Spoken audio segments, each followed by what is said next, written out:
এই 10-12টা ছেলের জন্য পুরা নিত্যাকরণের বদনাম হবে নাকি আপনারা চান? আপনারা আমাকে সহযোগিতা করবেন, আমি আপনাদেরকে কথা দিচ্ছি নিচু কলোনি থেকে কোনো মাদক বিক্রেতা বসবাস করতে পারবে না। আমি সৈয়দপুর থানার তদন্ত ওসি স্যারের সামনে বলতেছি, আমরা কোনো অস্ত্র ব্যবহার করব না। আমরা ধরবো, প্রশাসনকে ডাকবো, প্রশাসনের হাতে তুলে দেবো। এখন সেখানে সৈয়দপুর উপজেলা নির্বাহী অফিসার এবং সৈয়দপুর ভূমি অফিসার সঙ্গে সঙ্গে তার জেল দিবে।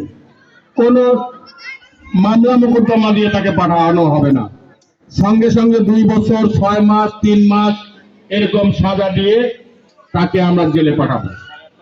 শুধু আপনারা থাকবেন, সহযোগিতা করবেন, কারণ মুষ্টিময় কয়েকজন লোকের কারণে অর্থ নিচা কলোনির অনেক ভদ্র সমাজ আছে যারা রিক্সা চালায়, যারা ভ্যান চালায়, তাদের